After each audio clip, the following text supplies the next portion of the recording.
后已经过50岁了，有多少存款才算有钱人？你达标了吗？这段时间延迟退休炸出了一大批70后，他们纷纷吐槽，明明已经数着日子等退休，现在又要多打几年工。这一现象让社会各界开始把目光再次聚焦到这批特殊的群体。他们经历了计划经济向市场经济过渡，是高考制度恢复后的首批受益者。他们更是同时见证了改革开放和现代化建设。他们中的很多人在挑战中抓住机遇，从当初的第一批万元户到今天的身价千亿甚至万亿的富豪，其资产水平也伴随着中国经济增长越来越强。事实上，第一批70后已经悄然迈过了50岁的门槛。在他们周遭的讨论中，与退休话题不相上下的就是有多少存款才算有钱人，甚至很多人用网上各种各样的等级划分来确认自己是否达标。这种焦虑情绪背后，其实是这群始终为家庭、社会忙碌的中年人开始更认真地审视自己的财务状况，试图在延迟退休的新常态下，为自己的未来做好更加周全的规划。所以，到底该如何判断自己的财务水平？一、衡量财务状况的标准。实际上，70后的财务状况不仅代表了个人财务能力和财产管理能力，还体现了背后的家庭状况以及他们的生活态度。那么，存款的多少是否就能直接等同于有钱人的标签呢？前不久，关于家庭存款等级的话题众说纷纭。其中一张名为家庭存款的8个等级图片在网络疯传，图片上的存款等级由低到高分别为贫困、温饱、努力奋斗、小康、中产、富裕、富豪级和顶级富豪。在这样的划分标准下，只有存款50万以上的家庭算是有钱人的范畴内，存款超过500万才能被划分为富人阶层。事实上，按照28定律，现实中至少有 80% 的家庭存款无法达到50万。尽管物质基础是决定生活质量的关键因素，但仅靠存款来评判有钱与否，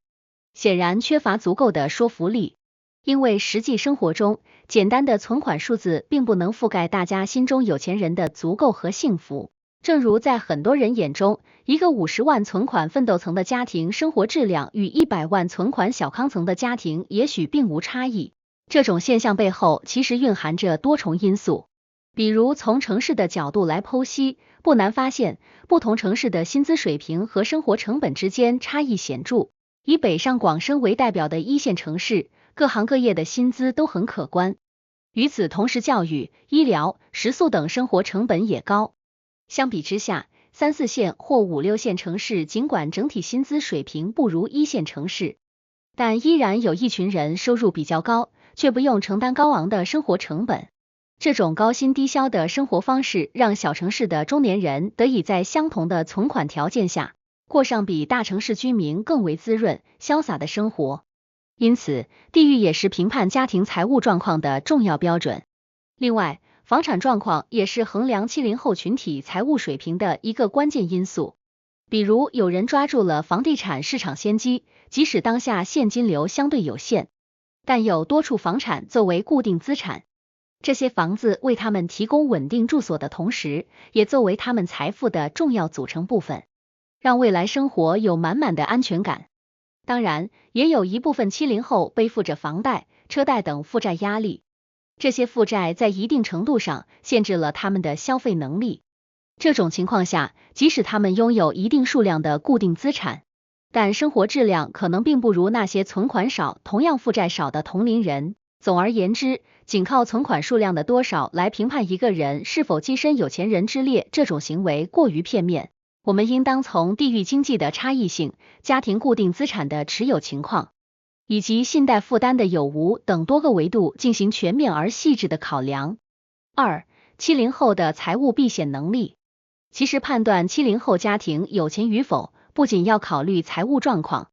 能否规避财富风险也是决定未来资产的关键。因为这批人是真正的上有老下有小，他们中很多人父母健在，子女尚未成家立业，有的甚至还在牙牙学语，所以他们必须提前了解不可控的财务风险，如教育、养老、医疗健康等方面的支出。其中子女教育往往被很多70后家庭视为重中之重。当今社会，教育成本在不断攀升，为了给子女提供更好的教育资源，他们往往需要预留大量资金，来应对未来可能出现的学费、生活费等开销。从小学到大学，甚至海外留学，这种长期的、大额的、不可预料的支出计划，无疑增加了家庭财务的不确定性。另外，父母养老也是70后家庭需要面对的重要问题。随着父母年龄的增长，这些人可能需要为父母提供医疗照顾、生活照料等方面的支持，这些都需要相应的资金投入。而一旦父母出现重大疾病或需要长期护理，家庭财务压力将会进一步加大。同时，随着年龄的增长，自己的身体健康管理方面也要投入一定资金，比如体检、理疗、健身等，来保持良好的身体状态。综上所述，尽管有些人拥有较多的存款，但在面对这些不可控的财务风险时，他们的财务状况也可能变得脆弱。因此，只有学会财务规划，才能削弱未知风险对家庭经济的冲击，杜绝一夜返贫的可能。除此之外，稳定的收入来源也是决定自身经济水平能否抵御风险的关键一环。尽管首批70后已经迈入50大关，当他们作为承上启下的角色，不得不成为家庭的顶梁柱，依旧活跃在就业市场上。他们中有的凭借出色的个人能力，处于职业生涯的黄金期，成为行业的佼佼者。他们的收入不仅来自稳定的工资，还可能包括副业、投资收益等多种渠道。更有甚者，早已实现了财富自由。当然，也有在社会摸爬滚打几十年，用微薄的工资养活一大家子的中年人。他们或许没有丰厚的财富积累，但只要懂得精打细算，也能确保家庭生活的稳定与和谐。总而言之，作为社会的中坚力量，这群中年人不仅要懂得攒钱，还要忙着赚钱，更要学会分配钱。只有这样，才能在不确定的经济环境中维持幸福、体面的生活。3、存款之外的有钱人定义。如果按照上文提到的存款等级划分，也许很多70后一辈子都没有见过50万存款，但他们有房有车无贷款，自己和父母身体安康，帮助子女成家立业。他们这一生贡献的财富价值早已超过区区50万。读到这里，大家就应该明白，财富的定义远不止于存款。尤其是对于这些站在人生十字路口的普通70后来说，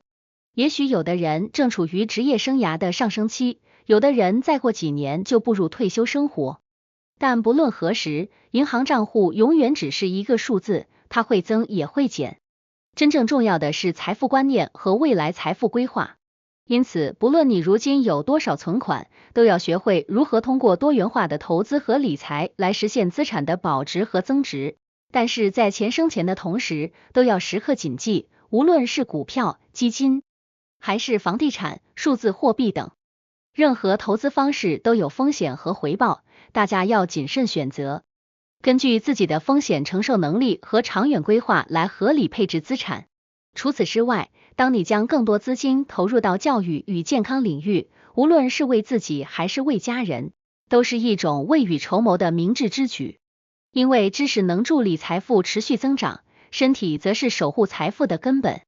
所以即使现在没有很多存款，也不用焦虑。安稳、健康，大部分需求能得到满足的生活，就已经是大部分普通人的天花板了，甚至也可以被定义为有钱人。毕竟上面任何一种生活状态都离不开金钱支撑。结语：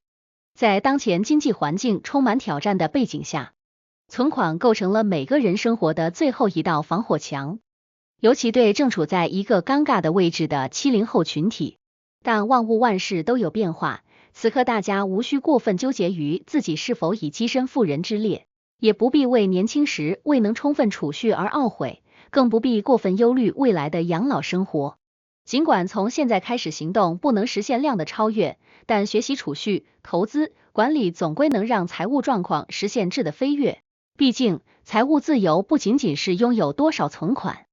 更在于我们如何智慧地运用这些资源，让生活更加充实与无忧。